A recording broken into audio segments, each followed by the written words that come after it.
As aulas de reforço de projeto Aprender Mais Codó me ajudam muito em português e matemática. Venha você também fazer parte desse aprendizado.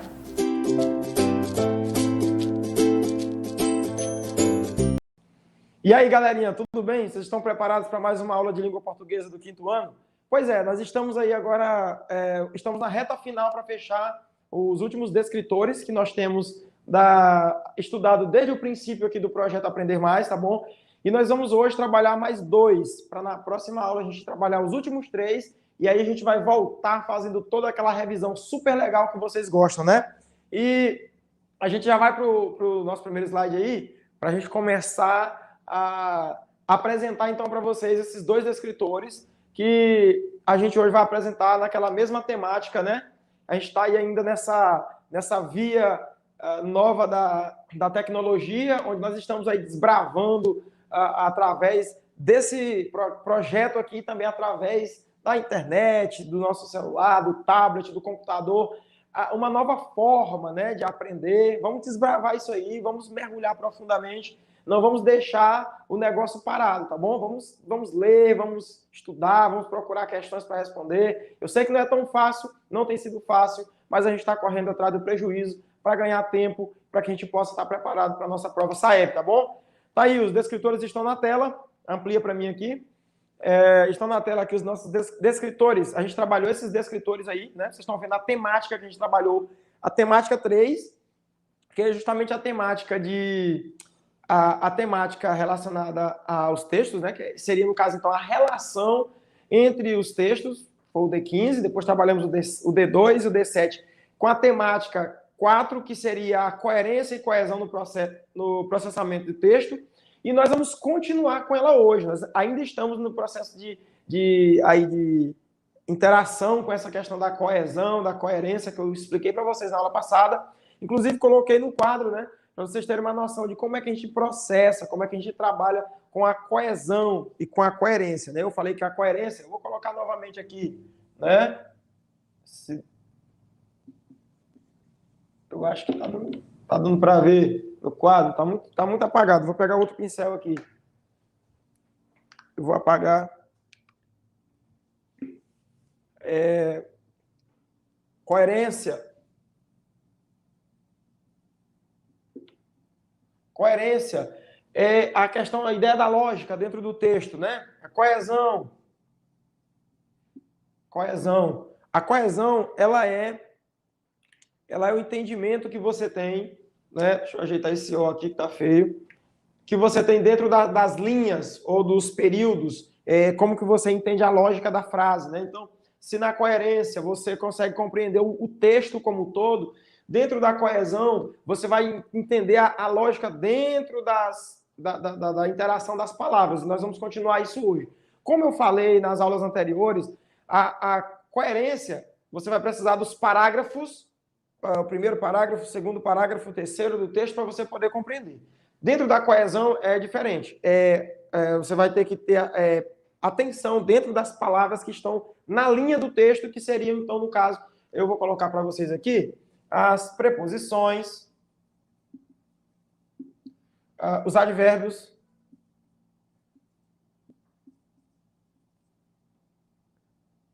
errado aqui,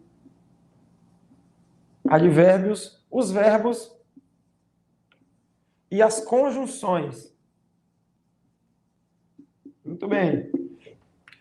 Essas palavrinhas aqui, que são 4, de um total de 11 classes gramaticais que nós temos, né?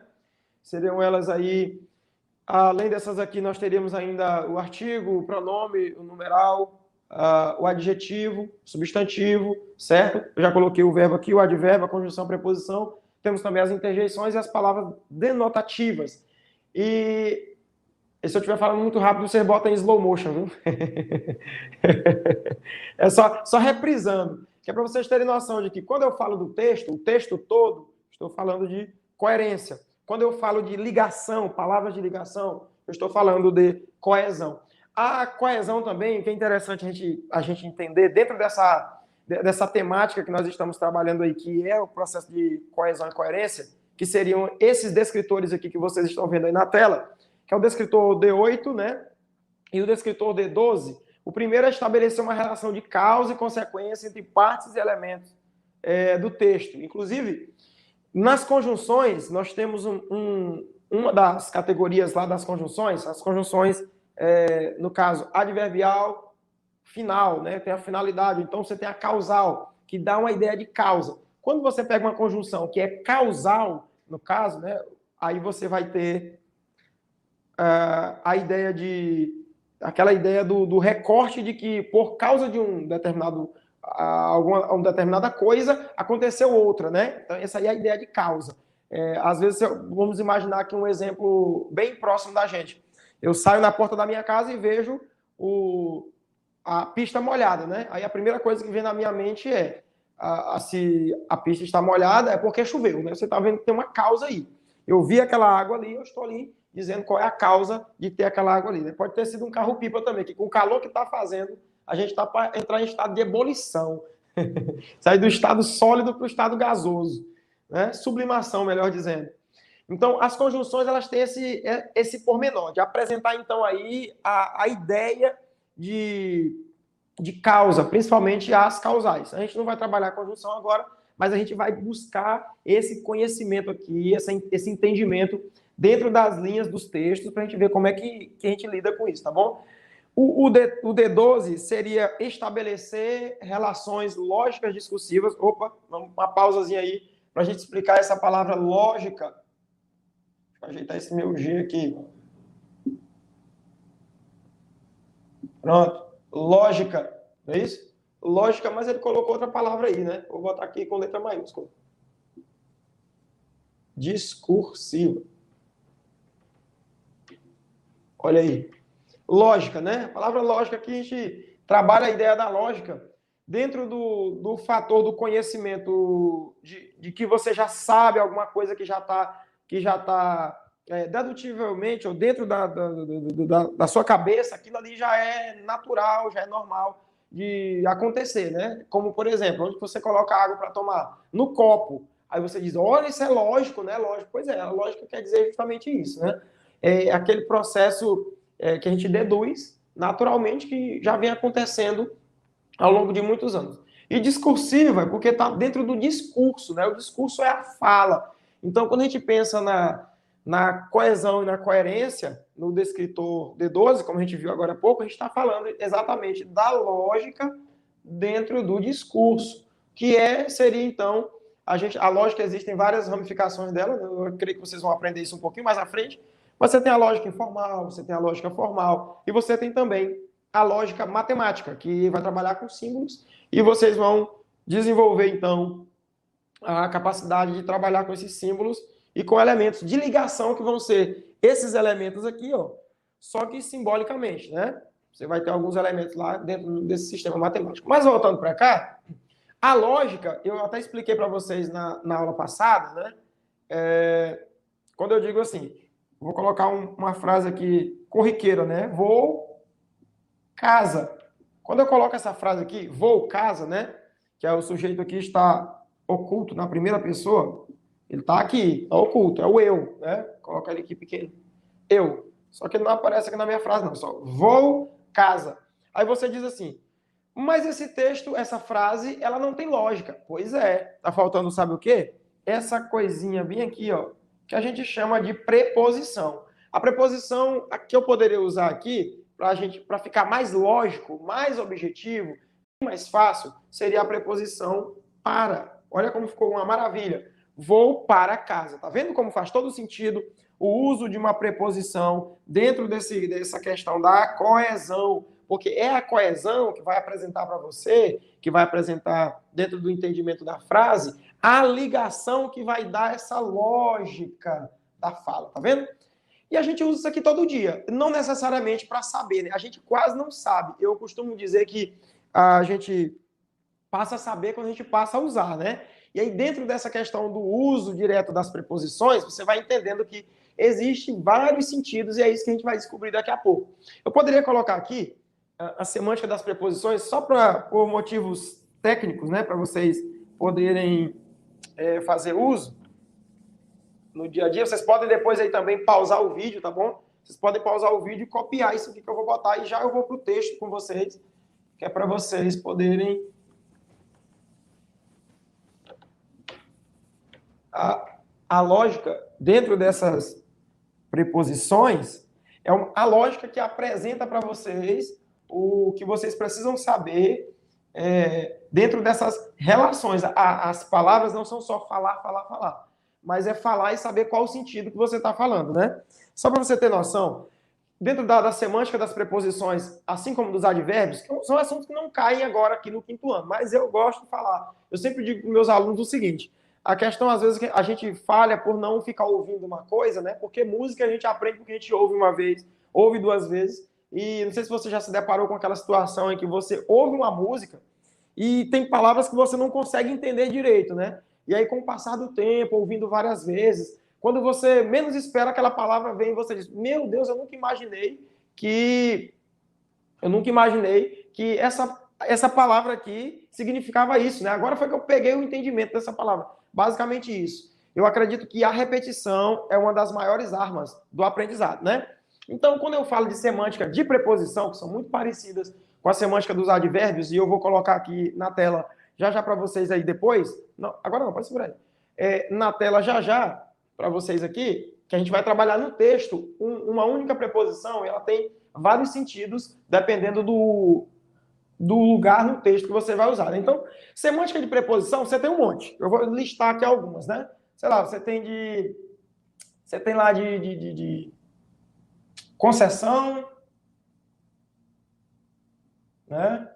Você tem de causa, meio, de condição, de instrumento, de assunto, continuidade, companhia,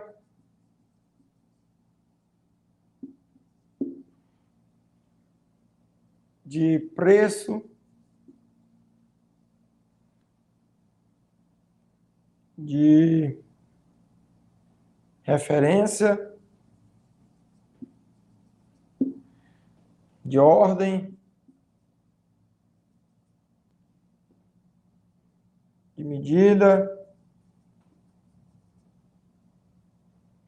de matéria,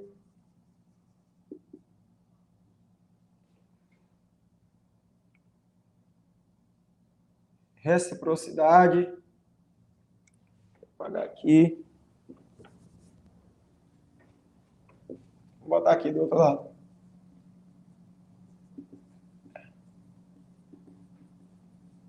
Reciprocidade, favor, inclusão,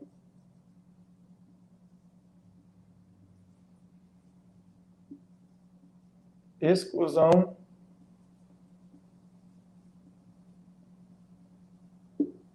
consequência. Agora imagine só você tendo que memorizar tudo isso aqui dentro das preposições. Eu não citei nenhuma preposição aqui. Vocês sabem que preposição é a... Vou colocar aqui. Ante, até, após, com, contra, em,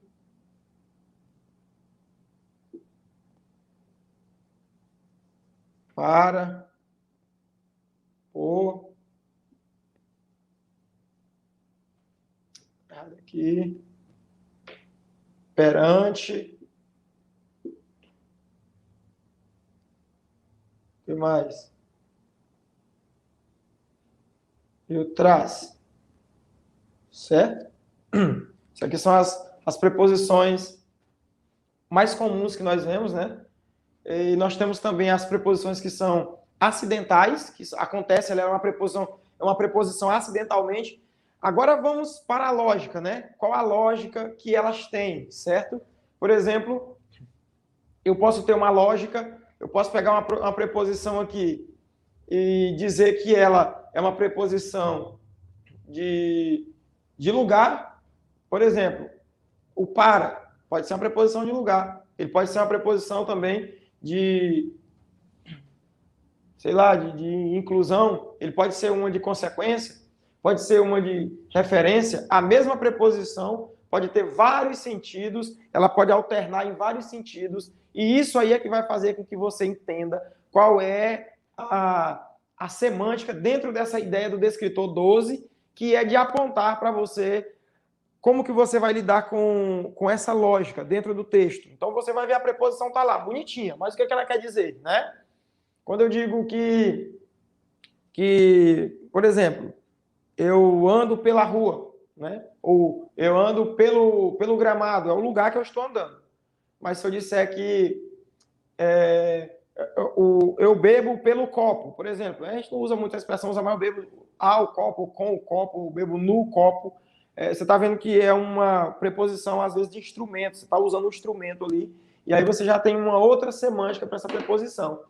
Ao invés de ser apenas o lugar, né? Você já vai ter aí um outro sentido para a mesma palavra, né? Inclusive, nós temos aí as variações dessa palavra e as derivações impróprias, né? Como, por exemplo, essa mesma palavra que eu disse, que é pelo, isso aqui pode ser um substantivo, né? Pessoa, sei lá, rapou o pelo, ou então cortou o pelo, e eu posso dizer que eu estou andando pelo caminho. Aí aqui é a preposição de lugar, né? Então, as palavras, além dessas derivações, tem tudo isso aqui de sentido de preposição, e a gente tem também os advérbios que tem basicamente esses mesmos sentidos, só vão mudar porque quando a gente fala das locuções adverbiais e as locuções prepositivas que vocês têm no quinto ano agora, vocês vão ver que há toda um trabalhar dentro disso aí. Então, nós vamos agora para os nossos textos, depois dessa breve explicação aí sobre o que nós vamos trabalhar agora, e nós vamos estudar aí o primeiro texto, certo? Que vai ser baseado no primeiro descritor. Vamos lá? Então, nós temos esse texto aqui, deixa eu só voltar para vocês aqui, nós estamos falando desse descritor D8, que é estabelecer relação causa-consequência, né? Que é o mesmo sentido aí, entre partes e elementos do texto. Então, nós vamos para o primeiro texto, é esse aqui. Prejuízo em estacionamento. Aí o texto diz assim: sou frequentador quase diário do estacionamento de um shopping explorado por uma empresa. No último dia 21, estacionei à tarde e à noite. Quando saí à noite, notei que o rádio do meu carro estava funcionando mal, motivado pelo roubo da antena. No dia seguinte, preenchi um formulário anexando os 2 comprovantes do pagamento solicitando a reposição da antena. Pleito que me foi negado 2 dias após, por telefone. Fiz outro requerimento solicitando uma justificativa da negação e não fui atendido. Qual o direito que temos ao estacionar em um shopping pagando R$ 2,50? Veja a pergunta aí, né? Então, toda essa questão do texto que eu já falei para vocês, que a partir do quinto ano é cobrado, é necessário que vocês tenham essa capacidade de fazer uma leitura boa, né, pausando no momento exato, mas também tendo essa fluência boa para chegar no final com compreensão.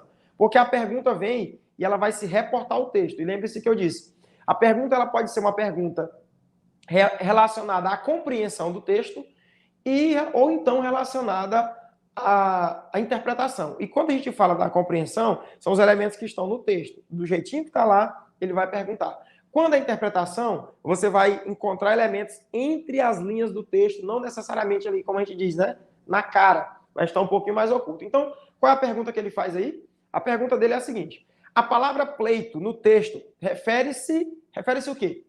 Ao roubo da antena? Será que quando nós lemos aí a palavra pleito dentro do texto, nós relacionamos ela ao roubo da antena? Quando o texto traz a palavra pleito, ela está falando da letra B, a reposição da antena, ou a letra C, a justificativa da negação, ou a letra D, ao comprovante do pagamento. E aí, o que vocês acham? A gente está pensando aí junto com o coleguinha do lado, com esse ponto de interrogação aí, olhando para o texto, preocupado. Vamos ver? Vamos lá, pleito. Eu marquei aí de azul, né? A palavra pleito está no texto de azul. E a resposta certa seria o quê? A reposição da antena. Perceba que o autor do texto, ele faz menção, né? A causa disso, é o que nós estamos procurando aí. Vou voltar lá para vocês verem. Aqui, o descritor 8, estabelecer relação de causa e consequência. Qual é a causa aí? Né? A causa que ele está pleiteando, né? Está lutando, é uma luta na justiça, o pleito, né? Que ele está falando aí. Lutando ou na justiça, ou então lutando judicialmente para requerer aquele valor que ele perdeu na antena do seu carro.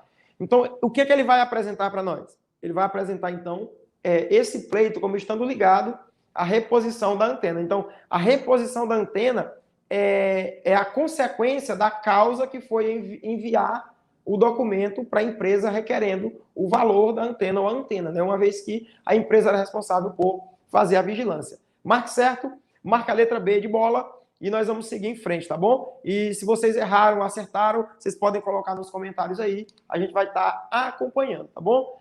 A segunda questão. O título do texto é A Função da Arte. Diego não conhecia o mar.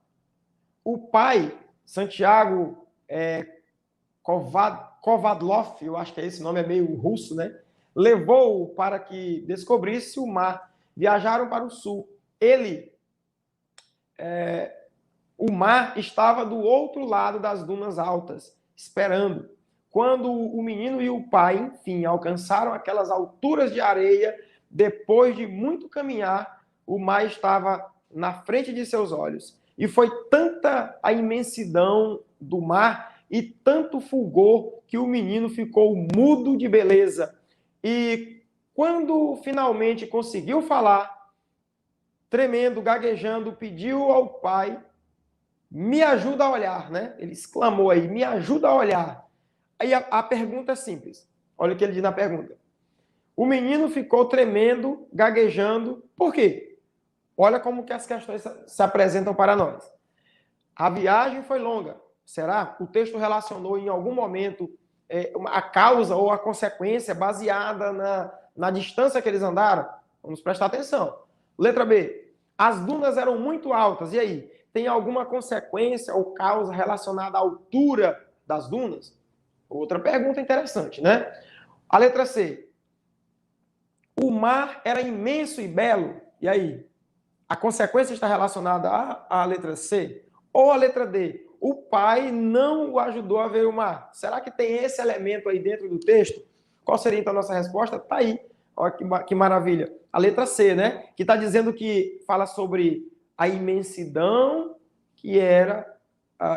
o mar era imenso e belo. Então, qual foi a causa dele ficar tremendo e gaguejando? Tá vendo como tem uma causa? Tem a consequência? Por que ele ficou tremendo e gaguejando? Aí eu sublinhei embaixo, né? Coloquei aqui a frase destacada. E foi tanta a imensidão do mar, tanto fulgor, que o menino ficou mudo de beleza. Então, foi o encanto com o imenso e o belo, certo? Que o menino olhou ali, foi que fez com que ele ficasse como a pergunta, né, descreve aí logo de início, em cima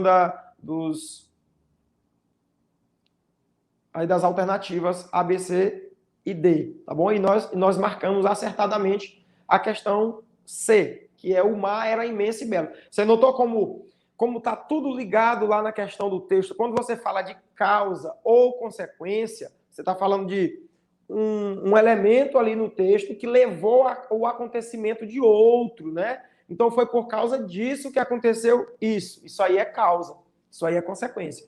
Foi por causa da beleza do mar que o menino ficou ali gaguejando, ficou tremendo, né? Aquela emoção toda foi por causa foi a primeira vez que ele viu o mar. Então houve toda essa causa aí que foi impactante para o menino. Vamos para mais uma questão. Essa questão aí, né? E aí eu quero fazer uma pausa aqui e explicar para vocês uma coisa que é bem interessante. Eu sempre trago textos bem curtos para a gente aqui. Eu já trouxe alguns maiores, né? Mas eu estou sempre trazendo textos curtos. É interessante eu fazer esse destaque aqui, apresentar isso aqui para vocês, por causa de uma categoria bem interessante que a gente pode discutir aqui dentro da nossa conversa. Qual seria ela? A seguinte. Quando nós pensamos na nossa prova SAEB, certo? Como a gente fez também a prova SEAMA, quem participou ontem, né, sabe dizer o que eu estou falando, a gente vai encontrar alguns textos bem mais robustos. Os textos vão ser bem maiores. Então, prepara aí o teu psicológico, vai se preparando, vai se organizando para quê? Para você se deparar com esses textos maiores e você vai ter que ter uma fluência muito boa, né? Quem já vem aí no projeto EPV, é o projeto Educar para Valer, sabe tudo que eu estou falando, que a gente fazia lá os testes na escola, o aluno pegava o texto, tinha que ler o texto lá em tantos minutos, ou 2 minutos, ou então 1 minuto e meio. Depois ia fazer o teste para ver se a fluência estava boa, respondia 3 questões. Tudo isso é interessante. Então, vocês têm em casa, cada professor, eu sei, cada professor do 5º ano, está trabalhando também dentro da sua... Ele está trabalhando aí dentro da sua sala ou da forma como ele está usando a sua didática para apresentar, então, o caderno de fluência e as outras atividades, né, que a gente tem trabalhado aí paralelas a isso, com o objetivo de que vocês melhorem a leitura e consigam ler textos maiores do que esse que eu estou apresentando aqui, tá bom? Esse que aparece para vocês aí do lado daqui. Pronto, desse lado. O Sono do Jacaré. Esse é o título do texto que nós vamos ler agora, tá bom? Acompanhem comigo a leitura. Após a nossa leitura, nós vamos, então, para a questão relacionada a esse texto. E lembrando que, como eu disse também em uma das nossas aulas, nós não temos mais aquela perguntinha dizendo assim, responda corretamente abaixo, né? Aí bota embaixo aqui, ou talvez cite algum padrão aqui de preposição, ou de advérbio, ou de verbo, para que a pessoa possa marcar a resposta correta. Nada disso. Tudo hoje é relacionado a texto, portanto, leia bastante, procure conversar com alguns colegas, procure trocar informações, tudo isso é importante na hora do seu aprendizado, tá bom? E pode assistir de novo os vídeos aqui do Aprender Mais, viu? A gente vai deixando aí tudo no canal, você pode rever os vídeos, pode voltar, pode reaprender, e você, cada vez que você rever isso, você está fazendo uma repescagem, né? Você está aí dando uma melhorada aí dentro do seu processo de aprendizado também, e a sua leitura, com certeza, vai melhorar se você fizer mais leituras. Então, vamos lá. O texto é O Sono do Jacaré. Vamos ler. Pequeno, mas vamos observar cada detalhe. Dizem por aí que o jacaré tem aquela boca grande porque come demais. Tanto que o bicho foi capaz até de comer à noite. É mole? É a pergunta, né? Agora todos os bichos terão que ficar acordados. Revoltados, os animais da floresta tiveram que tomar algumas providências para resgatar a noite da barriga do jacaré e garantir a soneca. Ficaram de tocaia e, na hora certa, eles... Bom, acompanhe este livro e descubra, né? Ele deixou aí bem, assim, meio que enigmático, né? O que foi que eles fizeram aí para poder tirar a noite da barriga do jacaré, mas a questão, ela não tem nada de enigma. Na questão tá muito fácil, você vai matar a charada desse descritor aí, D8, tranquilamente, né? Vamos encontrar, então, a causa. Ele diz assim, na pergunta, de acordo com esse texto, todos os bichos terão que ficar acordados, por quê? Aí a letra A nos traz a seguinte informação. O jacaré comeu à noite. E aí, tem ligação isso? A causa dos bichos ficarem acordados, a consequência deles ficarem acordados, tem como causa o jacaré ter comido à noite, né? A letra B diz, o jacaré tem a boca grande. Será que realmente a causa que gerou a consequência deles terem que ficar acordados? A letra C, os animais estão revoltados. Só isso? Será que essa é a consequência ou a causa? A gente vai ter que descobrir isso. Os animais ficaram de tocaia. Será que é? Vamos ver como é que a gente responde essa questão. Olha aí, eu coloquei novamente a linha, sublinhando aí a parte do texto que vocês vão ver, né? Tanto que o bicho foi capaz até de comer à noite, né? Porque a pergunta, de acordo com esse texto, todos os bichos terão que ficar acordados, por quê? Letra A, o jacaré comeu à noite. Olha, eles vão ter que ficar acordados, porque o jacaré comeu à noite. Não, eles vão ficar acordados porque tem uma causa. A consequência ali foi o jacaré ter engolido à noite, né? No textozinho aí, que é um texto alegórico, né, metafórico, é um textozinho aí que é apenas mitológico, né? O jacaré não tem como comer à noite, né? É um negócio assim bem... Até porque seria uma coisa que sairia do plano natural. Então, dentro dessa questão, o que ele apresenta para você é se você consegue detectar onde é que está a causa de um elemento que vai acontecer posteriormente, né? Os bichos, por exemplo, né, vão ficar acordados. Agora, todos os bichos terão que ficar acordados. Isso aí é em consequência de quê? Qual foi a causa de deixar os bichos acordados? Portanto, o jacaré ter comido à noite, né? Ele engoliu aí, comeu, o que é impossível, né? Mas veja que no texto, tudo é possível, pessoal. Tudo é possível. É possível qualquer coisa, desde que você saiba que você consiga encontrar esses elementos ali que estão te ajudando na compreensão do texto, na hora de matar essa charada da questão do descritor 8. Vocês vão estar aí atentos. O que é causa e o que é consequência. Não deixe de ler. E escreva aí embaixo nos comentários se você está conseguindo acompanhar ou se você está com dificuldades, se você quer que a gente fale um pouco mais devagar, deixa os comentários aí que a gente vai melhorando aqui, viu? Eu pouco vejo os comentários de vocês, mas um pouco que vejo é sempre vocês aí. Ou vocês estão comentando, jogando alguma letra, alguma coisa, mas pode comentar mais. Coloca a letra e diz por que você acha que é essa letra, né? No caso aqui, a letra A foi a nossa resposta correta. E aí, quem foi que acertou na letra A aí? Pode comentar também, dizer olha, esse texto aqui já é um pouco maior, né? Olha o tamanho da criança. Esse texto aqui, que tem como título Além do Espelho, Lembranças. Um dia, quando encerrava meu trabalho, fixei a atenção em um simples objeto da minha sala.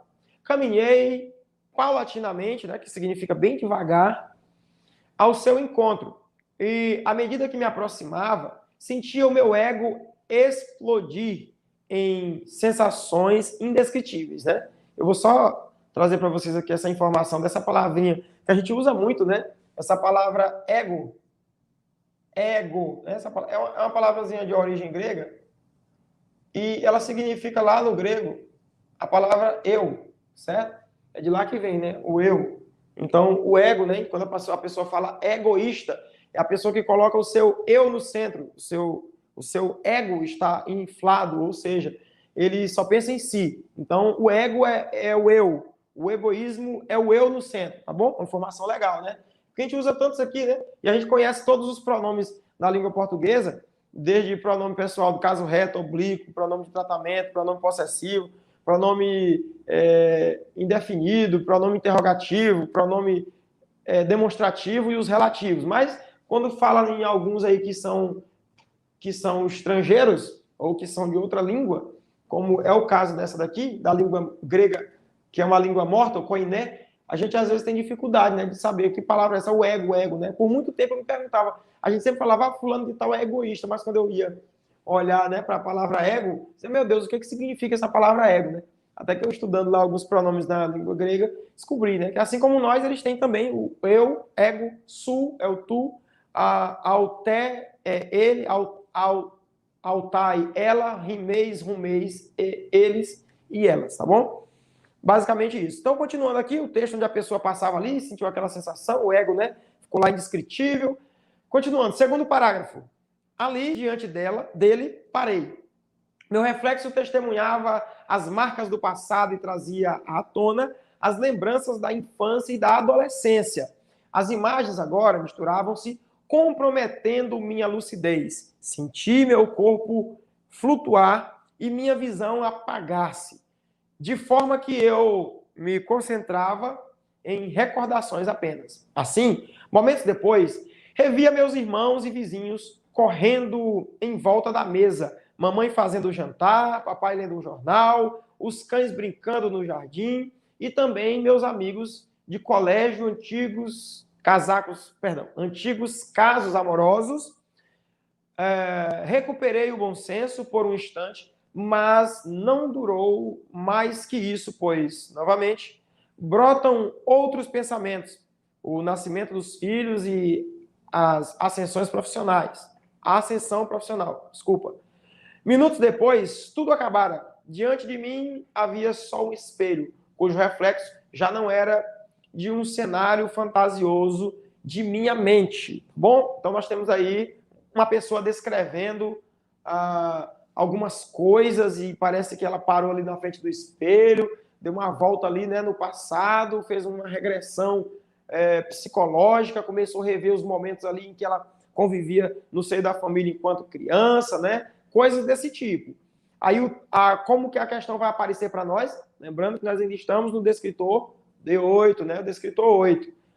Nesse texto, a personagem lembrou-se de sua infância por quê? E aí, letra A. Perdeu a lucidez? Ela ficou, né? Como a gente chama por aqui, ficou maluca? Não. Será que foi? Eu não sei, eu não arriscaria nesse. Letra B. Recuperou o bom senso. E aí, será que o momento que ela parou de frente do espelho ali, ela recuperou o bom senso? Tem ligação no texto com isso? Quem prestou bem atenção vai saber responder isso aí com naturalidade. Letra C, de casa. Sentiu seu ego explodir. E aí, ela sentiu o ego explodir? Né? Será? Sentiu o ego explodir? Letra D. Viu o seu reflexo? Então quer dizer que tudo no texto aí, o texto do personagem lembrou-se da sua infância porque ela viu o reflexo? Será que foi? Vamos ver qual é que é a resposta dessa questão? Bora lá? Olha aí, vamos responder correto como o nosso coleguinha do lado aí, segurando esse C aí de exato, de certo, né? A resposta certa é a letra D. Ela viu o seu reflexo, né? Então, olha o que a gente marcou aí. Diante de mim havia só um espelho, certo? Então, nós estamos aí com a resposta na letra D, de dado. Pronto, aqui nós encerramos, então, a questão do descritor 8, que seria encontrar as causas, ou a gente saber ali qual foi a causa que levou a determinado acontecimento, certo? Que seria, então, no caso, o fato de ela ter passado ali na frente do espelho, fez ela lembrar da infância dela, né? E foi o fato dela ter visto o reflexo dela no espelho que fez ela flutuar em todas essas emoções que o texto apresentou. Muito bem, nós vamos aí então para o nosso descritor 12. Nós estamos aí agora no segundo descritor da aula de hoje.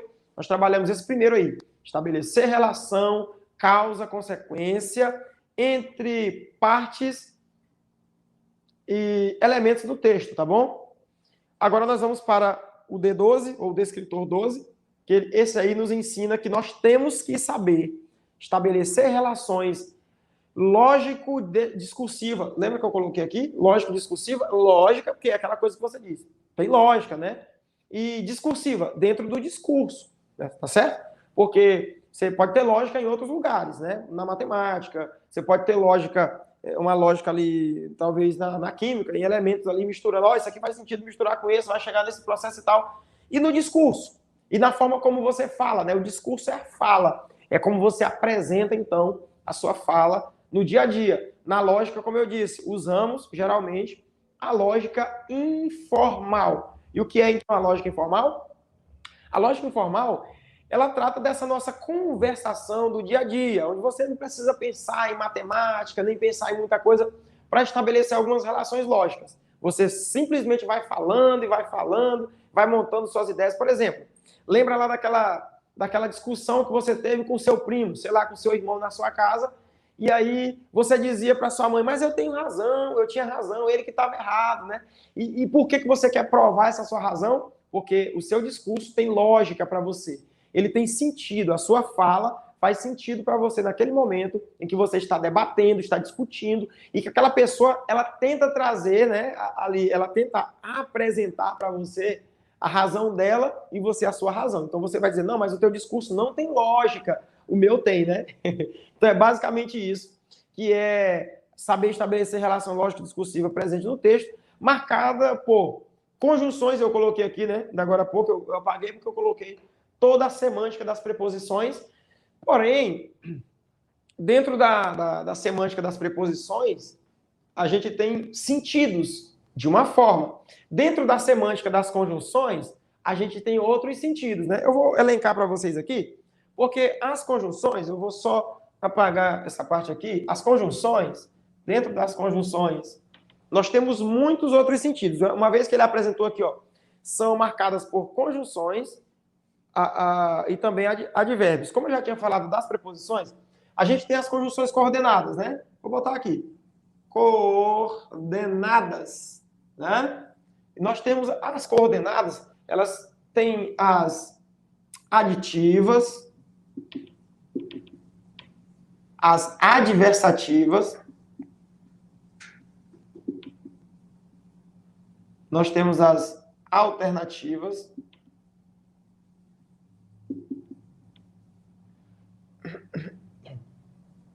nós temos as conclusivas,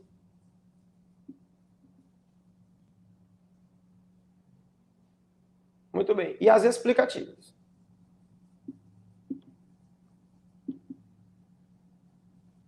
Olha aqui, são 5, né? A aditiva dá ideia de adição, não é isso? A gente colocou ali agora há pouco no descritor. A adversativa dá a ideia de oposição, né? Aquela ideia de que eu ia fazer uma coisa e aí de repente eu não fiz. Exemplo, eu iria, sei lá, eu iria brincar hoje à tarde, mas não irei, certo? Aí, ó, você está fazendo uma colocação de adversidade, né? Você não ia, mas não foi. Alternativa.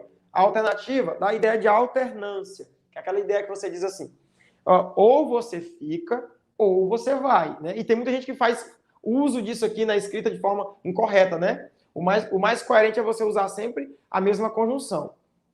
Quando a gente diz assim, ó, seja você ou ele, essa forma tá incorreta, tá bom? Não é seja você, ó. Seja você, seja ele. Ambos vão ter que trabalhar. Mais ou menos essa seria a frase, né? Porque eu não posso sair por aí utilizando duas conjunções diferentes, sendo que existe uma regra que me diz como que eu devo agir, né? Outra, talvez. Talvez eu vá, talvez eu não vá. Eu não posso dizer talvez eu vá ou não vá. Essa forma também está incorreta, tá bom? É talvez, talvez. É seja, seja. Umas vezes, outras vezes. Pegaram aí? Bacaninha? Conclusão. A conclusão dá uma ideia de conclusão. Quando você utiliza as conjunções conclusivas, você está fechando o seu raciocínio e dizendo, eu acabo aqui a minha fala, certo? Exemplo aqui.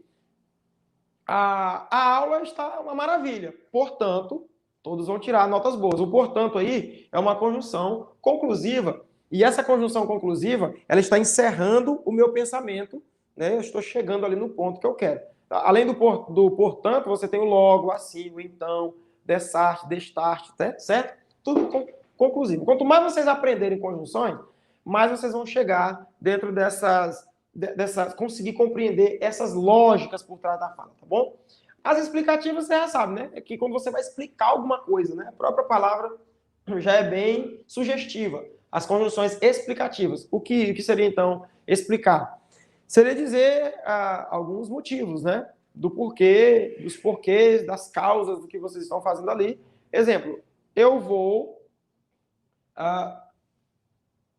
ministrar a aula cada vez mais e nos aprofundarmos mais no projeto Aprender Mais Codó, porque, olha aí, eu explicando, porque eu quero que os alunos passem.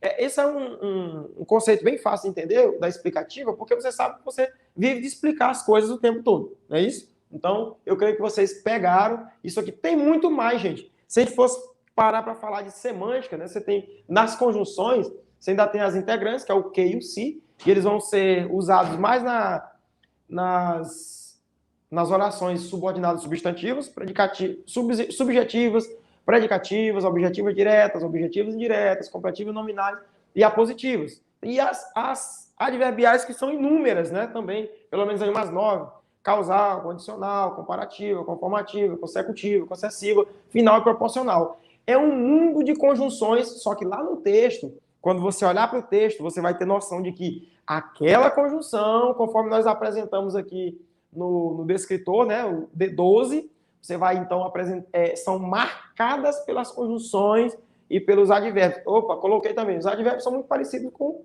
essas preposições aqui, né?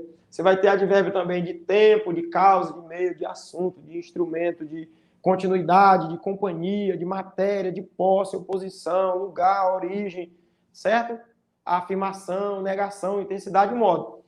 esses advérbios, assim como as preposições, também vão dar essas ideias de como que o texto ele vai variando e você vai acompanhando esse negócio, você vai acompanhando isso aí, porque lá na prova eles vão cobrar isso. Vamos para a questão, então? Vamos para a primeira questão aí desse descritor 12, que é o descritor estabelecer relações lógico-discursivas presentes no texto. Você vai entender a discussão lógica dentro do texto, mas como que você vai fazer isso?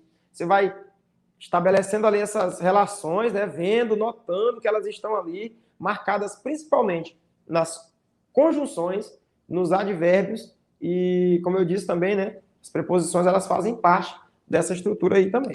Vamos lá?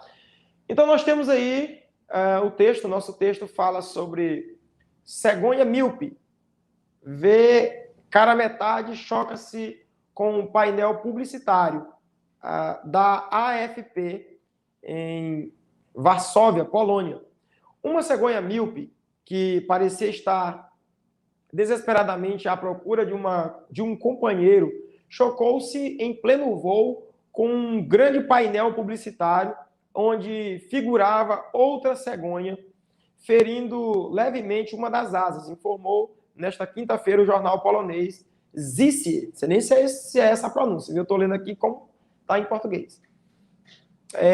A ave voava majestosamente pelo céu da periferia de Varsóvia, quando acreditou avistar sua cara metade, pousada no painel. Mas a realidade era outra. Um pouco tonta devido ao golpe, a cegonha levantou-se, começou a andar e acabou entrando em uma loja de roupas. Os funcionários, impressionados, chamaram a guarda municipal, que levou a solitária e romântica ave para o jardim zoológico da capital polonesa. Aí a questão que vem nesse texto, o trecho que indica o local de voo da cegonha é, letra A, uma cegonha míope, que parecia estar desesperadamente à procura, né? Aí tá parágrafo, mas era linha, viu? Desculpem essa falha. O certo aí, o correto era linha, viu? Letra B. Chocou-se em pleno voo com um grande painel publicitário, na terceira linha também. A ave voava majestosamente pelo céu da periferia de Varsóvia, quarta linha. Ou começou a andar e acabou entrando em uma loja de roupas, que seria, no caso, a quinta linha. Vamos lá, olha aí, aí já está correto, tá bom? Tá bom. E a resposta correta seria, então, a letra C, né? Então, olha só o que eu falei para vocês no começo da aula. Está aparecendo aí, se vocês olharem essa palavrinha azul, que está aí aparecendo para vocês. Deixa eu ver aqui no segundo parágrafo, na primeira linha. Tá aí pelo, né? Olha, a ave voava majestosamente pelo. O pelo aí, né? Pelo.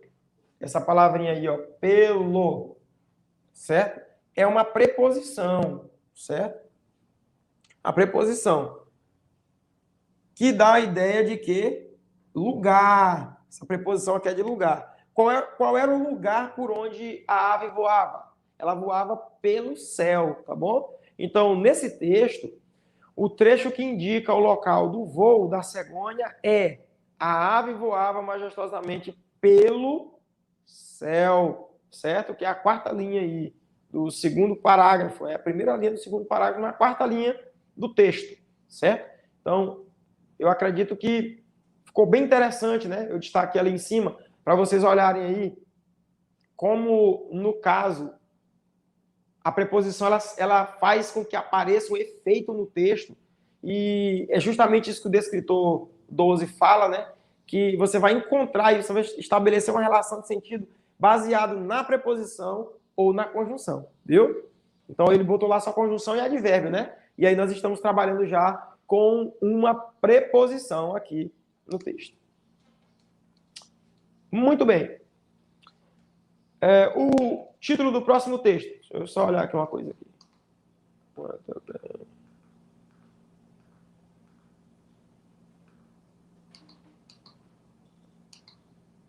Robótica, muito bem. Robótica. Robótica é um ramo da tecnologia que engloba mecânica, eletrônica, computação, que atualmente trata de sistemas compostos por máquinas e partes mecânicas automáticas e controladas por circuitos integrados, tornando os sistemas mecânicos motorizados, controlados manualmente ou automaticamente por circuitos elétricos. O segundo parágrafo. As máquinas pode-se dizer que são vivas, mas ao mesmo tempo são umas imitações da vida, não passam de fios unidos e mecanismos. Isso tudo junto concebe um robô. Cada vez mais as pessoas utilizam os robôs para suas tarefas. Em breve, tudo poderá ser controlado por robôs. Os robôs são apenas máquinas, não sonham e nem sentem e muito menos ficam cansados. Essa tecnologia, hoje adotada por muitas fábricas e indústrias, tem obtido, de modo geral, êxito em questões levantadas sobre a redução de custos, aumento de produtividade e os vários problemas trabalhistas com funcionários. Aí a pergunta vem. No trecho em breve, veja que já está destacado aí, né? Eu nem destaquei mais nada logo aqui nesse texto, eu nem destaquei, porque já está, de certa forma, né, destacado aí. Em breve, tudo poderá ser controlado por robôs. Terceiro parágrafo, né? No caso aí seria. Tudo pode ser controlado por robôs. A expressão destacada indica uma ideia de quê? Afirmação, dúvida, modo, tempo, não. Você lembra? Consegue lembrar de algum? Eu falei um monte de advérbio, né? Só não coloquei aqui no quadro, mas você pode acompanhar comigo. Eu vou reescrever aqui, né? Para você ter uma noção, ter uma ideia de que esses advérbios, eles estão relacionados. Muito bem, deu uma limpada melhor, né? Eles estão relacionados a essa ideia que a gente tem de como o texto vai funcionar dentro da sua lógica discursiva, né? Como que é, então? Tem um acróstico bem bacana para vocês aprenderem, pelo menos aí uns 5 advérbios, que seria essa sigla aqui. Tlandim. O que seria tlandim? Eu costumo botar sempre assim, né? Isso aqui é tempo, lugar, afirmação,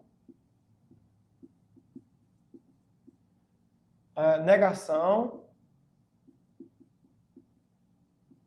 dúvida, vou botar no D de novo, dúvida, intensidade,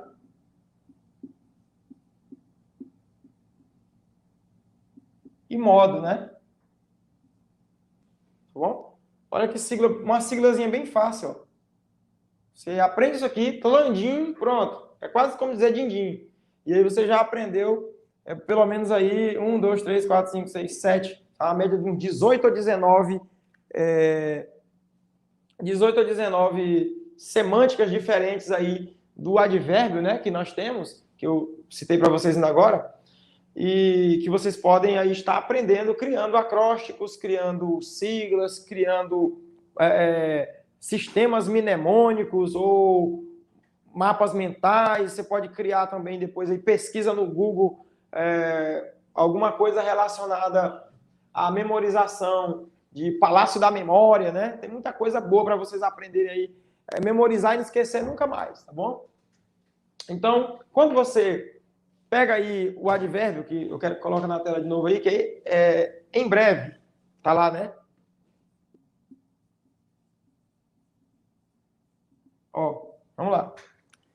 Primeiro eu quero dizer para vocês que isso aqui é uma locução adverbial. Locução adverbial. O que vem a ser uma locução adverbial? A locução, a gente já estudou isso aí, pelo menos eu já trabalhei isso esse ano com os meus alunos. Eu tenho aula no canal do YouTube também lá, né? Depois vocês procuram aí pelo YouTube alguma aula relacionada a isso. locução adverbial, tem locução prepositiva, locução verbal, né? Então, a locução, ela é um conjunto, olha aqui, conjunto de palavras, tá bom? Então, a locução é um conjunto de palavras que tem a ideia de uma. Então, eu tenho uma, duas palavras, né? Um dia desse eu encontrei um texto, e esse texto dizia assim, sem cessar. Eu dizia, isso aqui é uma preposição, né? Sem. E cessar é um verbo. Só que essa expressão aqui, ela tem a ideia de um único advérbio, que é incessantemente. Então, isso aqui não é uma preposição e um verbo colocado em qualquer lugar. Isso aqui é uma locução adverbial de modo, que é a forma como a pessoa tem que fazer aquilo. Por exemplo, estude sem cessar. Isso é uma locução adverbial. Estude incessantemente. Eu estou dizendo para você estudar sem parar, tá bom? Viu como a locução adverbial aqui está na cara, né? O em, preposiçãozinha aqui, e o breve. O breve é o quê? O breve, por si só, a gente já sabe, né? É um advérbio de tempo. Eu fui breve, eu fui longo, eu fui rápido, demorei. Então, você vai ver que é uma expressão de tempo. Eu cheguei à tarde, à noite, né? Eu chego em 1 minuto, eu vou amanhã, eu fui ontem. Essas palavras todas são advérbios de tempo. E essa aqui, em breve, também. Então, o texto apresentou para a gente aí, né? No texto, no trecho em breve, tudo poderá ser controlado por robôs.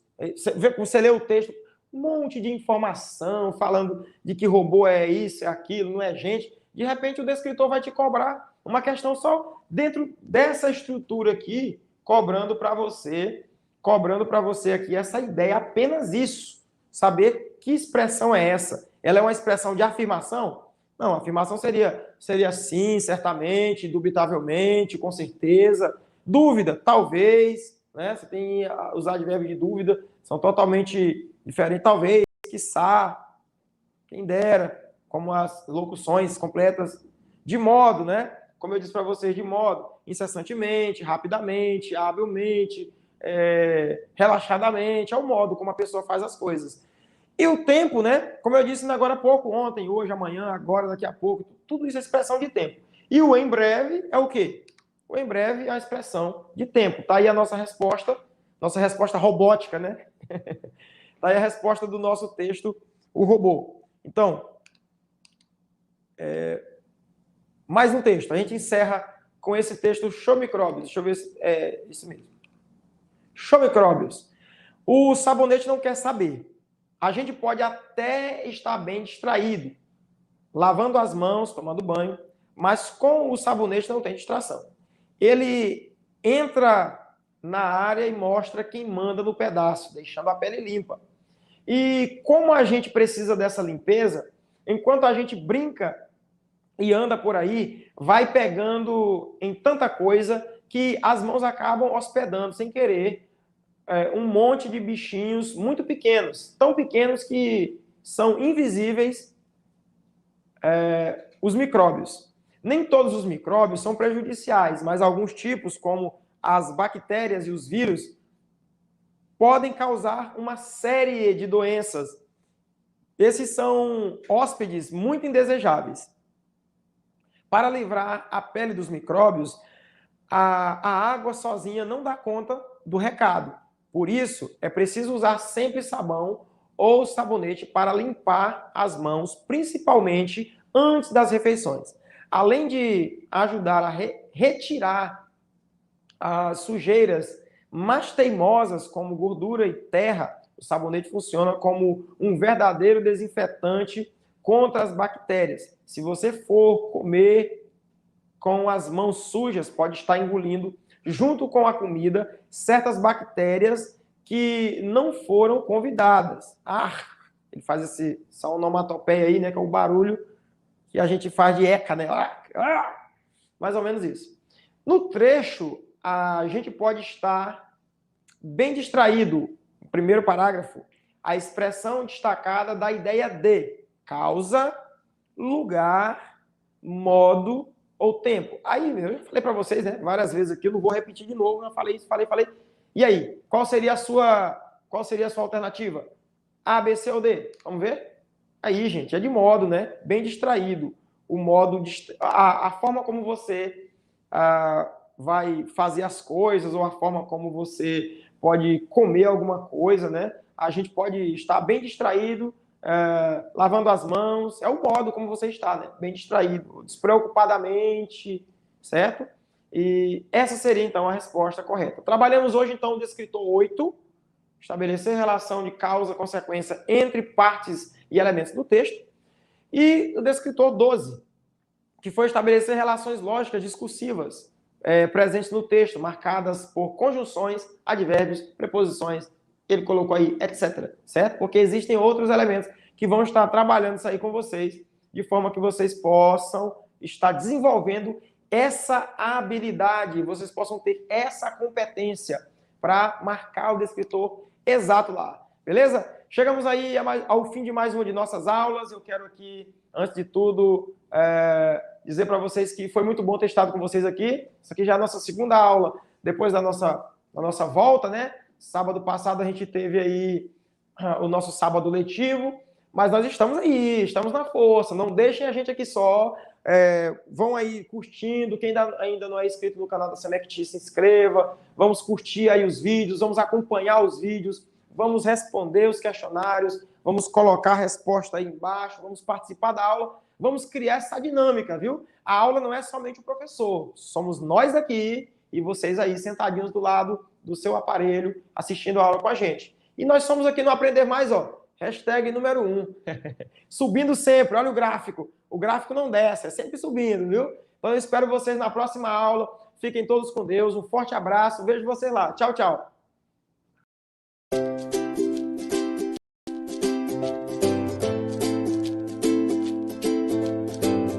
A Prefeitura de Codó, juntamente com a Secretaria de Educação, juntos, estamos lançando o programa Aprender Mais Codó.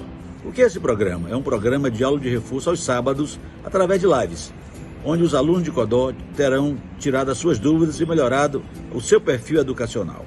E eu peço a você, aluno de Codó, participe. Será muito importante a sua participação nessas aulas de reforços.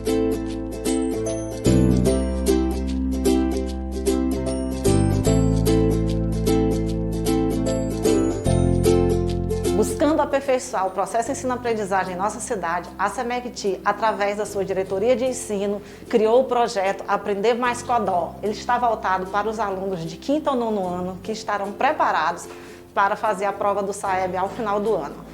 Nós, enquanto secretaria, incentivados e apoiados pelo poder público, que é através do nosso prefeito, Dr. José Francisco, iremos ofertar aulas aos sábados de português e matemática com professores efetivos da rede pública municipal, com o intuito de atingir a todos os alunos, tanto da cidade quanto do campo. E aqueles que não tiverem acesso à internet, através das lives que serão ministradas aos sábados, terão também acesso a todo o conteúdo através do nosso site, do nosso link. Não deixe de participar das nossas lives, das disciplinas de português e matemática. E você, aluno, que não tiver a oportunidade de assistir aos sábados, as aulas serão reprisadas através do canal 13 TV Liberdade.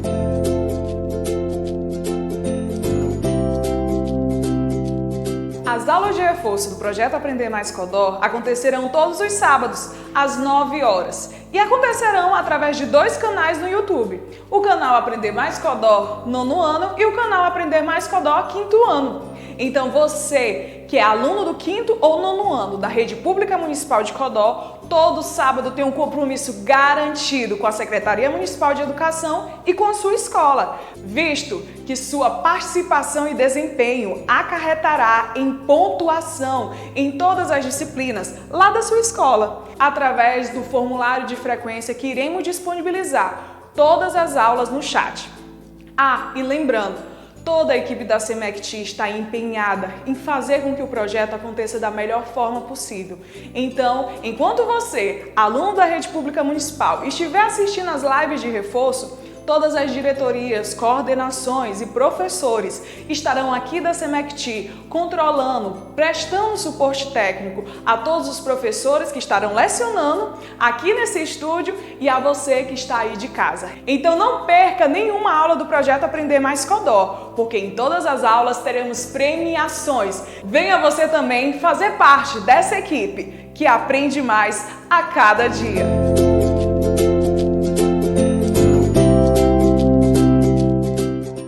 Olá, estudantes, tudo bem? Estamos mais um sábado na nossa sexta aula do nosso projeto Aprender Mais. Sou o professor Delvani Lima, te convido para mais uma aula neste dia. Desejo que você esteja bem e, como de costume, nós estamos aqui todos os sábados, para juntos aprender um pouco mais a matemática, a língua portuguesa. E na nossa aula de hoje nós seguiremos com a resolução de algumas questões que prepara você, que dá alguns suportes para você executar a Prova Brasil. Daqui a alguns meses você será submetido a este exame e um dos objetivos desse projeto é dar a você um suporte necessário para a realização dessa prova. Mas, além de realizar essa prova, o nosso objetivo aqui, claro, é fazer com que você tenha o prazer de aprender mais. Desejo que você tenha sempre esse entusiasmo. E falando em aprender mais, nós queremos reforçar a importância de você estar acompanhando essas aulas aos sábados. Te convidamos a estar presente, a ser frequente, todos os sábados, quando assim tivermos as aulas do Aprender Mais. Então, o que você tem que fazer? Você tem que fazer o registro da sua frequência no link da descrição. Na hora que começar a aula, vai aparecer para você um link lá na descrição do vídeo para você fazer o registro da sua frequência. Isso é importante para a gente ter o controle de quantos alunos estão participando desse projeto, tá bom? Então, é pensando em você que nós estamos aqui fazendo este reforço mais uma vez, da importância da presença de vocês aqui conosco. Tudo bem? Então, vamos para a nossa aula de hoje? Bom, seguindo, o nosso objetivo, conforme tinha dito, é preparar você para a Prova Brasil, que será realizada em novembro. Então, nós seguiremos com a resolução de questões de matemática, claro, abordando aqui os descritores do quinto ano. Então, você, aluno do quinto ano, nós seguiremos aqui com aquela mesma metodologia de resolução de questões para dar a você esse suporte necessário. Preparado aí para a nossa primeira questão? Então acompanhe comigo aí. Veja só, antes da gente abordar as questões, quais serão os descritores que nós iremos abordar na nossa aula de hoje? O descritor 7, que ele traz o quê? A ideia de resolver problemas significativos utilizando unidades de medida padronizada. Quais são essas unidades? O quilômetro, o metro, o centímetro, o milímetro, o quilograma, a grama, o grama, na verdade, o miligrama, o litro e o mililitro, tudo bem? Então, essas são algumas das unidades de medida que nós iremos fazer uso no decorrer da resolução das questões de hoje. Lembrando que toda unidade de medida, ela está por trás de uma grandeza. Então, uma grandeza é tudo aquilo que nós podemos medir. Então, a gente mede velocidade, a gente mede massa, a gente mede capacidade, tudo bem? A gente pode medir o tempo. Então, por trás de toda essa grandeza, existe uma unidade de medida. Além do descritor 7, nós também trabalharemos com o descritor 8. O que esse descritor estabelece? Estabelecer as relações entre unidades de medida de tempo, tá bom? Então, dias, horas, semanas. E, por último, o descritor 9, onde ele vai trazer aqui a ideia de estabelecer relações entre o horário de início e término ou o intervalo da duração de um evento ou acontecimento. Tudo bem? Então, partindo dessa apresentação desses descritores, eu convido você a irmos para a resolução das questões, tá bom? Então, a nossa primeira questão diz o seguinte: João Pedro montou uma barraca de sucos na festa da escola. Vendeu 50 copos de 200 ml. Sabendo-se que ele havia feito 12 litros de suco, quantos litros sobraram? Veja que nesse momento eu faço um destaque lá na questão quantos litros sobraram. Então, esse é o comando dessa questão. A questão quer saber quantos litros de suco sobraram. Então, qual seria o primeiro passo para a resolução? Então, acompanhe comigo a resolução da questão de número 1. Observe, primeira coisa que a gente tem que levar em consideração é saber a quantidade de ml que o João Pedro vendeu. Então, veja, o enunciado diz que ele vendeu 50 copos. Então, você vai pegar os 50, multiplicar pela capacidade, 200 ml. Então, quando você efetua essa multiplicaçãozinha básica, você vai obter 10 mil. Então, aqui é a quantidade de ml que foram vendidas, 10 mil ml. O próximo passo é você aplicar essa informação numa regrinha de 3 básica. Olha só, você tem que partir do princípio de que 1 litro equivale a 1000 ml. Tudo bem? Então, essa informação é importante. Você saber fazer essa relação entre litros e ml. Então, 1 litro equivale a 1000 ml. Aí você coloca embaixo da unidade ml a quantidade de ml vendidos. Então, foram vendidos 10 mil ml. Nós queremos saber quanto que equivale isso aqui em litros. Então, nós vamos chamar aqui de x. Na matemática, geralmente, um valor que nós não conhecemos, nós chamamos de x. Ou pode ser outra letra, pode ser um y, um z, pode ser a letra do seu nome, tudo bem? Então, vamos lá, 1 litro equivale a 1000 ml, 10 mil ml equivale a x. Aí, o que você vai fazer? Você vai fazer uma multiplicaçãozinha básica, ó, fazendo um formato de um x, tá bom? Então, esse x vai multiplicar esse 1000, você vai obter 1000x. Depois, esse 1 multiplica esse 10 mil. Você vai obter 1 vezes 10 mil, o próprio 10 mil, tudo bem? Observe, o que é que isso aqui está mostrando para nós? Ele está mostrando para nós que se você pegar 1000 e multiplicar pelo valor do x, você vai obter 10 mil. Só que não me interessa o valor da multiplicação por 1000. O que me interessa é apenas o valor de x. Então, o que eu faço para descobrir o valor de x? Eu vou colocá-lo sozinho aqui, olha só. Vou colocar o x sozinho. Esse 10 mil eu vou repetir.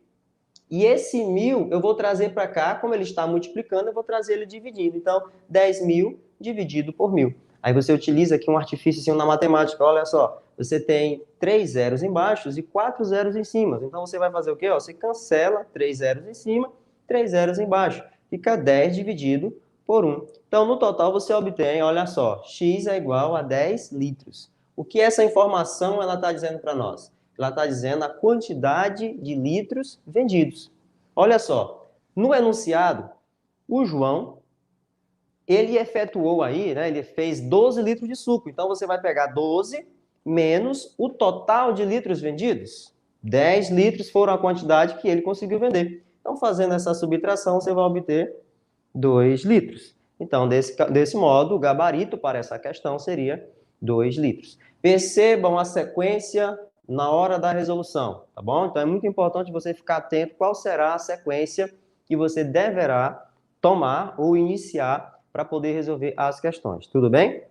Seguindo para a nossa questão de número 2, diz o seguinte: Joana alugou um carro para fazer uma viagem de 36 quilômetros. Então, atenção para a primeira informação.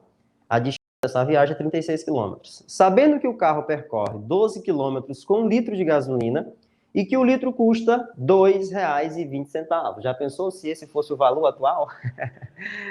O gasto que ele teve com o combustível foi. Então, qual é o comando da questão? Você já conseguiu localizar aí?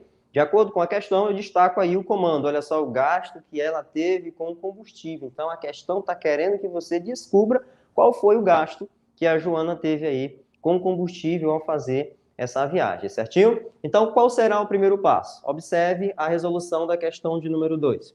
Eu registrei aqui a distância da viagem, 36 quilômetros. Olha só o primeiro passo.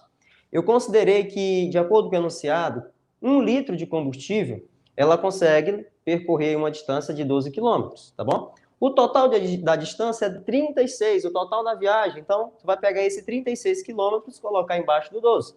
Então, olha só, 1 litro com 1 litro, ela faz 12 quilômetros. 36 quilômetros, ela vai precisar de quantos litros? Novamente, eu chamei isso aqui, ó, de x. Então, você pode resolver também por uma regrinha de 3 básica, né? Olha só, você vai pegar esse 1, multiplicar por 36 e pegar o x e multiplicar por 12. Então, veja só, x vezes 12, 12x. 1 vezes 36, 36. Tudo bem? Novamente, ó, o que ele está dizendo? Que se eu pegar o número 12 e multiplicar pelo valor de x, eu irei obter 36. Só que não me interessa 12x, só me interessa o valor de x. Então, o que eu faço? Eu vou isolar o x, olha só. O 36 eu vou manter. E o 12, como ele está multiplicando o x, ele vem para cá dividindo. Então, 36 dividido por 12, você vai obter aqui, ó, 3 litros. Então, para a Joana fazer essa viagem, para ela percorrer 36 quilômetros, ela vai precisar de 3 litros de combustível. A questão não para por aí. Por quê? O objetivo da questão é descobrir qual é o custo dessa viagem. Então, olha só, segundo passo. 1 litro de combustível custa quanto? R$ 2,20. Olha só, ela vai precisar de quantos litros para fazer a viagem? 3. Então, olha só, 3 litros equivale a X. Novamente, eu vou chamar aqui esse valor desconhecido de X. 1 vezes X é o próprio X. E aí, quando você multiplica 3 vezes 2,20, né, ou 2,2, ou R$ 2,20, você vai obter aqui, olha só, 3 vezes 0, 0. 3 vezes 2, 6. 3 vezes 2, 6. Se você não prestar atenção, você pode esquecer a vírgula, tá bom? Aí você pode colocar 660. Então, numa multiplicação, você tem que ficar atento. Como eu tenho 2 números decimais, ou seja, como eu tenho 2 números após a vírgula, você tem que também manter esses 2 números aqui. Então, a vírgula deve ficar entre esses 2 6. Então, o custo dessa viagem que Joana vai fazer vai ser de R$ 6,60. Conforme as opções, nós temos aí o gabarito, a letra C. Tudo bem? Seguimos para a nossa próxima questão. A questão de número 3 diz assim: numa festa foram preparados 4 kg de feijão, 8 kg de arroz e 6 kg de carne, tá bom? Qual é o comando da questão? Quantos gramas de comida foram preparadas no total? Então, ele quer saber a quantidade em gramas, tá? Então, veja como que a gente faz para resolver a questão de número 3. Acompanhe comigo a resolução, olha só. Primeiro, faz o registro. Vamos lá. 4 quilos refere-se à quantidade de feijão, 8 quilos é a quantidade de arroz e 6 quilos é a quantidade de carne. Então, no total, se você somar 8 mais 12, mais 8 mais 6, você vai obter 18 quilos. Tudo bem? Então, no total, você tem 18 quilos. Só que a questão está pedindo para você colocar esse valor em gramas. Então, você utiliza novamente o princípiozinho da regra de 3. Olha só, 1 quilo equivale a 1.000 gramas. Então, esse detalhe é interessante você saber. 1 quilo equivale a 1.000 gramas. Quantos quilos nós temos? Olha só, 18. 18 quilos equivale a quantos gramas? Você não conhece, então você vai chamar de X. Fazendo a multiplicaçãozinha de meios, aqui como a gente chama meios pelos extremos, ou a multiplicação em forma de X, você tem 1 vezes X, X, 18 vezes 1.000. Multiplicar o número por 1.000 é só você repetir 3 zeros. Então, você vai manter o 18 e acrescenta 3 zeros. Então, você vai ter aqui 18.000 gramas é a quantidade de alimento que foi preparado para essa festa. Tudo bem? Conforme as opções, nós temos aí o gabarito, a letra D, 18.000 gramas. A nossa próxima questão, ela diz o seguinte: uma escola resolveu fazer uma gincana, onde uma das provas é arrecadar 100 quilos de alimentos. Então, o objetivo da gincana é fazer a arrecadação de 100 quilos de alimentos. A turma de Mari conseguiu no primeiro dia os seguintes alimentos: 5 pacotes de arroz de 1 quilo, 2 pacotes de farinha de trigo de 5 quilos, 4 pacotes de café de 250 gramas e 3 pacotes de macarrão de 500 gramas. Observe o comando da questão. Quantos quilogramas de alimentos essa turma deverá arrecadar para atingir os 100 quilos, certo? Então, veja qual será o passo que você deveria tomar para resolver essa questão. Olha só. Primeiro, faz o registro. Você tem aqui 5 pacotes de arroz. Cada pacote equivale a 1 quilo. Então, no total, você tem aqui 5 quilos de arroz. Você tem aqui 2 pacotes de trigo, só que cada pacote equivale a 5 quilos. Então, você vai multiplicar 2 vezes 5, 10 quilos. Você tem 4 pacotes de 250 gramas, que se refere à quantidade de café. Então, quando você multiplica 4 vezes 250 gramas, você vai obter 1.000 gramas. Olha só, 1.000 gramas equivale ao quê? A 1 quilo. Então, você vai fazer o registro de 1 quilo de alimento aqui. Você também tem 3 pacotes de 500 gramas, que se refere à quantidade de macarrão. Ora, se você multiplicar 3 vezes 500, você vai obter 1,5 kg, ou 1,5 quilos de macarrão. Depois que você fizer a análise da quantidade de pacotes com a sua respectiva massa, você soma a quantidade de quilos. Olha só, se você somar 5 mais 10 mais 1 mais 1,5 ou 1,5 kg, você vai obter 17,5 gramas, tá bom? Ou melhor, quilogramas, tá? 17,5 quilos de alimentos.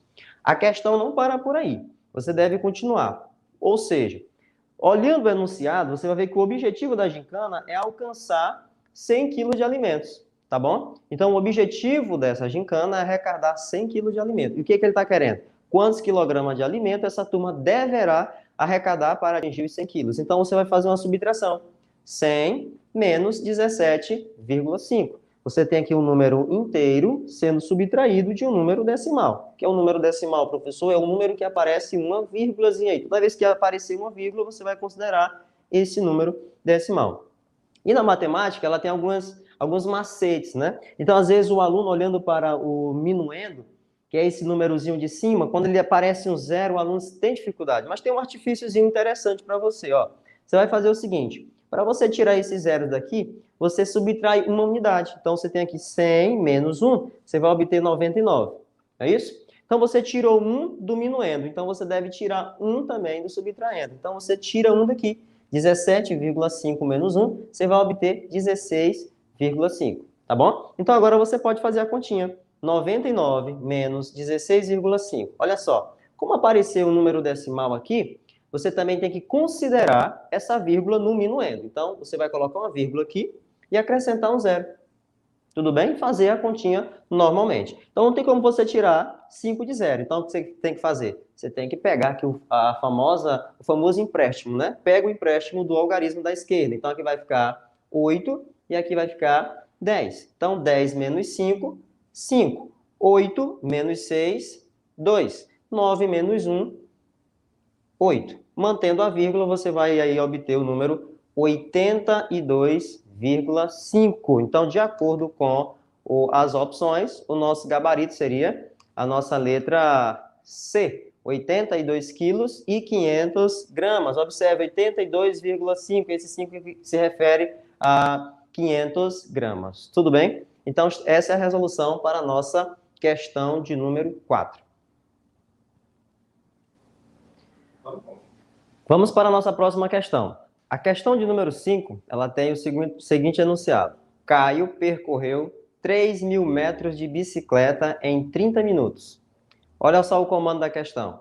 Quantos quilômetros ele percorrerá em 1 hora? Então, novamente, você vai ter que fazer essa relação entre as unidades de medida, né, conforme está aí ó, no descritor 7. Então, veja como seria a resolução dessa questão. Você tem que partir do mesmo princípio anteriormente abordado nas questões anteriores. Olha só, 1 quilômetro equivale a 1.000 metros. Tudo bem? Então, você vai ter que transformar essa quantidade aqui de metros do Caio, né, que ele percorreu de bicicleta, que foram 3.000 metros, em quilômetros. Olha só. Vou chamar agora de Y, tá bom? Então, vou chamar de Y. Então, 1 quilômetro equivale a 1.000 metros, 3.000 metros equivale a Y. Você pode fazer uma multiplicaçãozinha em formato de X, né? Meios pelos extremos, conforme lá na matemática. Então, você multiplica 1.000 vezes Y, você vai ter 1.000Y. 1 vezes 3.000, você vai ter 3.000. Não me interessa 1.000Y, só me interessa o valor de Y. Então, para eu descobrir esse valor, eu vou isolar ele aqui, ó. A gente chama de primeiro membro, que é os valores que estão antes da igualdade. Y vai ser igual a 3.000. Esse 1.000 está multiplicando o Y, então ele vem para cá dividindo. Então, 3.000 dividido por 1.000, você vai obter 3 quilômetros.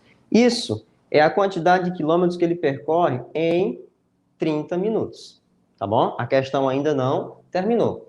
Olha o que é que você tem que entender. Que 1 hora equivale a 60 minutos. Então, agora você vai fazer uma relação entre horas e minutos. Se ele percorre 3 quilômetros em 30 minutos, olha só, se você pegar aqui, ó, 60 minutos, a gente dividir aqui por 2, você vai ter 30, na verdade. Então, em 1 hora, veja só, em 1 hora você vai pegar a quantidade de quilômetros que ele percorre em 30 minutos, que é 3, e multiplica por 2. Olha só, novamente, questão bem simples para a sua resolução. Então, a quantidade de quilômetros que ele vai percorrer em 1 hora, 6 quilômetros, tudo bem?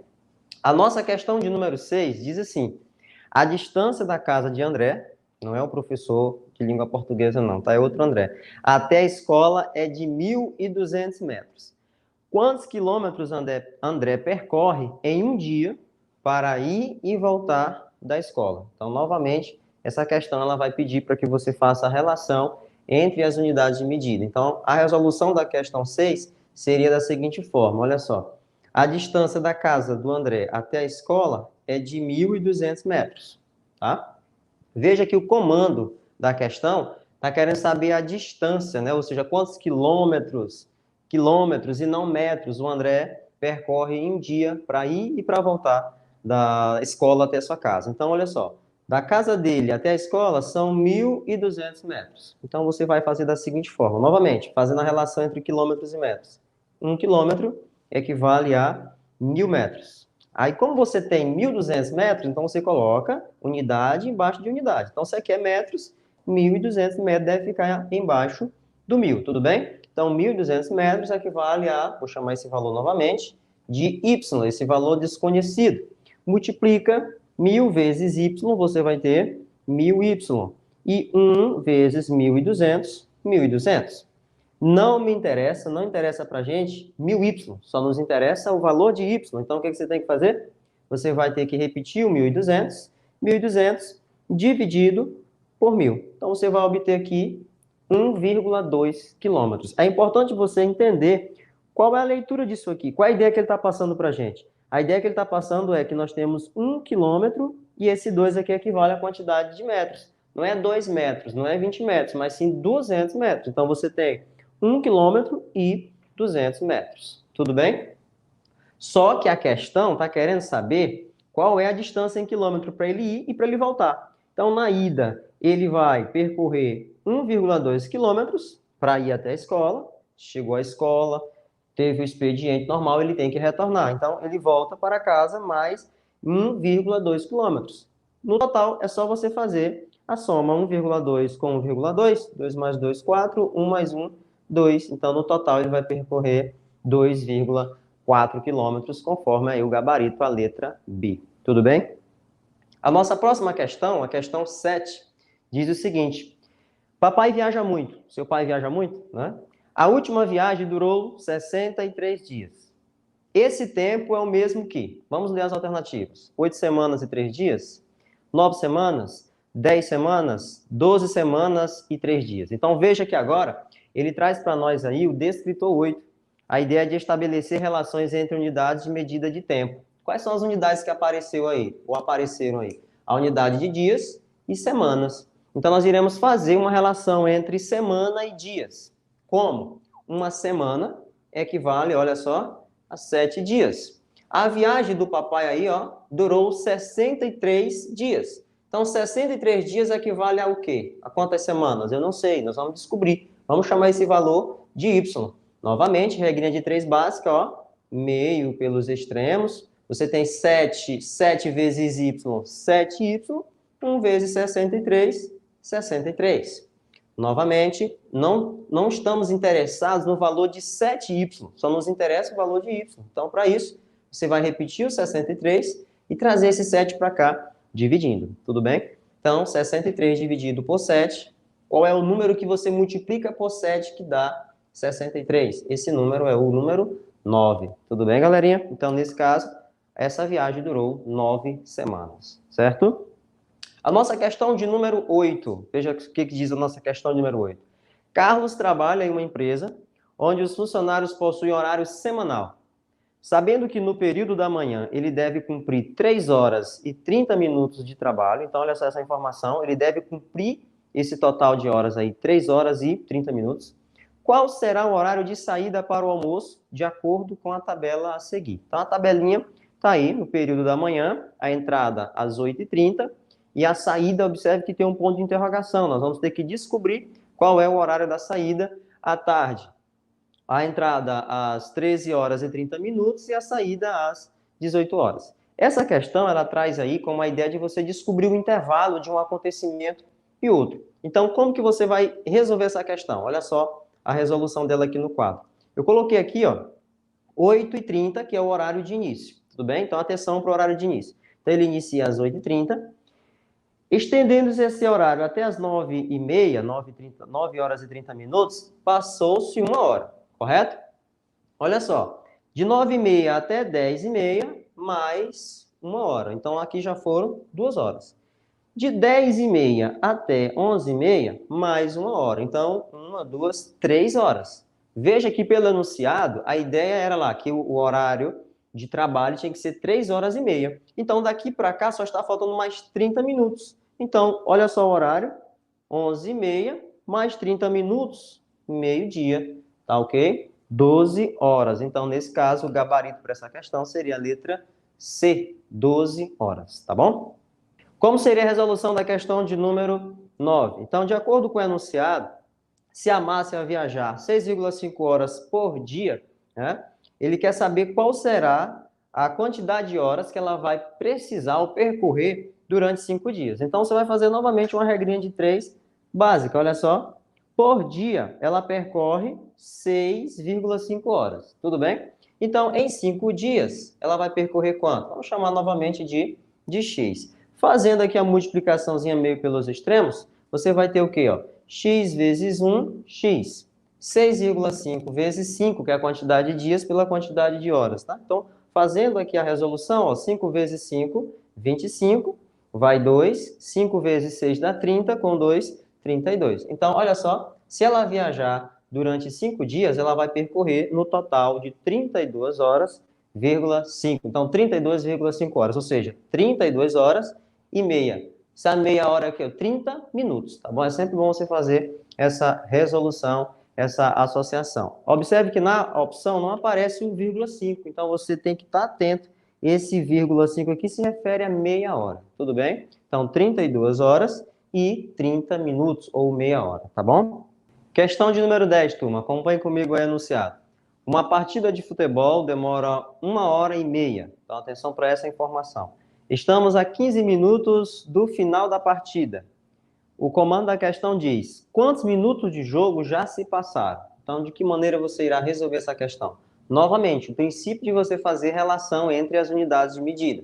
Então, veja, se a partida de futebol demora 1h30, então você converte 1 hora na mesma coisa que 60 minutos. Meia hora equivale a 30 minutos. A partir de agora, você simplesmente vai fazer uma soma. 60 mais 30, 90. Olha só, se o enunciado diz que estamos a 15 minutos do final da partida, então você vai pegar 90, tirar de 90, 15. Então, 90 menos 15, 75 minutos. Então, a partida de futebol já tem esse tempo corrido, 75 minutos. Tudo bem? Questão de número 11. Diz o seguinte: Renata começou a gravar um programa de TV às 17 horas e 35 minutos e terminou às 18 horas e 23 minutos. O comando da questão diz: qual foi o tempo de gravação? Então, observe que a partir das questões 9 e 10, ele está perguntando, né, qual é o intervalo de tempo de um evento até o outro. Nós estamos trabalhando com o descritor 9. Atenção para esse detalhe. Então, veja só. O início da gravação foi às 17 horas e 35 minutos. O término dessa gravação, às 18 horas e 23 minutos. Qual seria a maneira, né, mais simples de você resolver uma questão desse tipo? Olha só, se você pegar e anotar, fazer o registro de que 17 horas e 35 minutos é o início, qual é o tempo que falta para chegar até 18 horas? Então, se tu tem 17 horas e 35 minutos, para as 18 horas, ou 6 horas, né? Nós temos 25 minutos, correto? Então, você soma esses 25 minutos, mais os 23 minutos, que é o horário do término. Então, 25 mais 23, você vai obter aqui o resultado de 48 minutos. Você deve sempre estar atento a fazer essa relação entre esses intervalos de tempo, sempre anotando as informações que aparecerem nas questões, tá bom? Sem pressa. E com base nessas anotações, noções de tempo, noção às vezes de espaço, você vai conseguir resolver essas questões, tá bom? E chegamos ao final da nossa última questão, questão 12, diz assim, ó: na Semana Cultural da Escola, uma partida de vôlei começou às 10 horas e 30 minutos e terminou às 11 horas e 17 minutos. A alternativa que indica a duração dessa partida é... Então, observe que ela é bem semelhante à questão anterior.